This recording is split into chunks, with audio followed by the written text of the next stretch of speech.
How's it going, Motor Crew? Today I will be going over my 6-month impressions of the 2025 Mazda CX-90.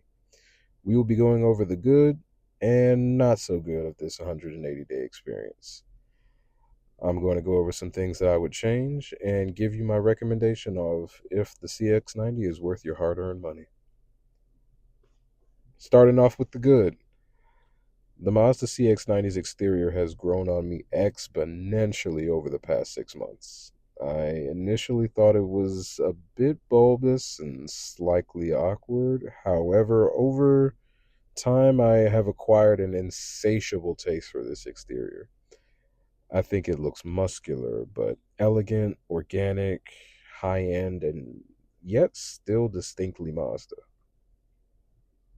The wheels, while these 19s don't fill up the wheel arches as well as the optional 21-inch wheels, they are a nice design and help with the ride quality due to the 19-inch wheels having more sidewall on the tires than the 21-inch wheels. So overall, I really enjoy the wheels. On the less expensive trim levels of the CX-90, they feature unpainted exterior trim on the arches and below the doors. And though I think they should be painted on all trims, I think they actually don't look bad on this car, like unpainted trim can look on some cars, for example, the current Subaru WRX. Looks are subjective, but pound for pound, the CX-90 is one of, if not the best and most premium looking offering in this price range. The interior is the part that blew me away the most about the CX-90. For $40,000, it just doesn't get much better than this. The interior is elegantly designed, has excellent build quality, and is very well equipped. It has adaptive cruise control, heated seats, one touch up and down for all windows, a power liftgate, rear sunshades, wireless CarPlay, and a sunroof. Interior design is simple but elegant and is complemented by expert use of leather and soft touch materials in all the right places. Overall interior comfort is great. The front seats are power adjustable with lumbar support and provide excellent comfort for long journeys. Leg room in the rear is adequate, though not as much as some domestic cars offer, especially in long wheelbase forms such as the Cadillac Escalade ESV, Suburban, Expedition, etc.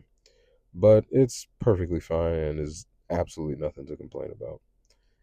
There is plenty of storage in the cabin and the cargo area space I've used personally countless times for large items and densely packed trips. I can't speak for the usability of the third row considering I haven't had a use for it yet, but I'm glad it's there if ever needed. Overall, the interior of the Mazda CX-90 is an unbelievably pleasant place to be, and drivers and passengers alike will be eager to get in when it's time to drive.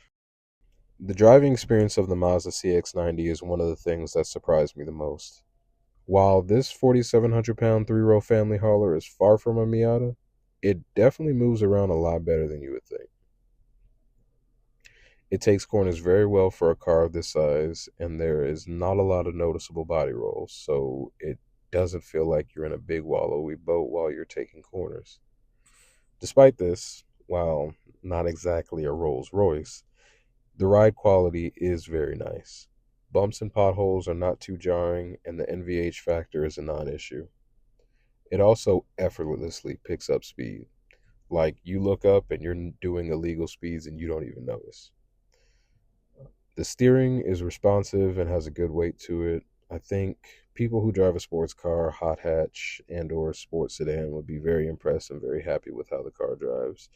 But I think someone who is just looking for something to get their family from to point A to point B can appreciate the driving dynamics and overall sportiness of the CX-90. I also want to talk briefly about the experience at the dealer, since it is something that can be a pivotal aspect of deciding whether to spend your money with a given manufacturer or not. The dealership experience, to put it simply, is top notch. The employees are extremely kind and never pushy like they can be at dealers of other manufacturers. The facilities make you feel like you're at Mercedes or Land Rover. Very clean, quiet, modern, and classy, with large waiting areas with comfortable seats and a snack bar.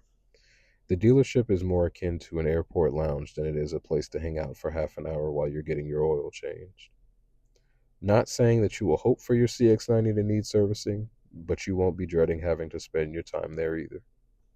On to the things about the CX-90 that I've found, well, not so good. Overall, I have not had many issues with the CX-90. However, I have come across a couple notable problems and a couple of things that I found moderately annoying that I wish Mazda would have done differently. The most notable issue has been squeaky brakes at low speeds.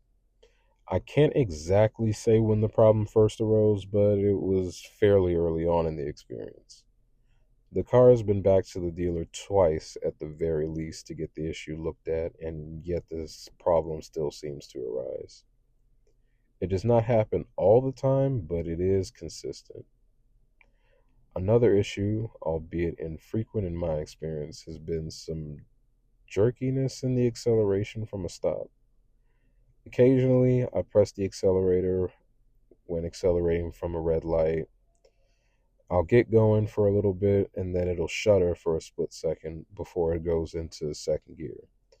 It's something that happens infrequently, and for all I know, could be 1,000% something that I'm doing wrong for whatever reason, but it's something to note. Of the more peculiar emissions from a modern vehicle is the lack of capless fuel filling. While admittedly this isn't a major issue, it is a minor annoyance every time you fill up when you're coming from a car that did have capless fuel filling. One more thing that I found more painful than anything is hitting my knee when exiting the passenger seat. The way that the front air vents curve inward and provide an opportunity for those not careful to bang their knee up against this part of the vent. Additionally, I have recently been having issues with the wireless CarPlay not being very consistent and oftentimes not connecting entirely. This likely could be fixed by forgetting my devices and reconnecting them, but I always plug my phone up because the wireless charger doesn't charge quickly enough, so I just end up using wired CarPlay anyway, so it's something that isn't a huge issue for me at the moment. I also want to talk briefly about the experience at the dealer, since it is something that can be a pivotal aspect of deciding whether to spend your money with a given manufacturer or not. The dealership experience, to put it simply, is top notch.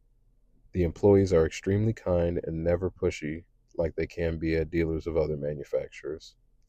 The facilities make you feel like you're at Mercedes or Land Rover.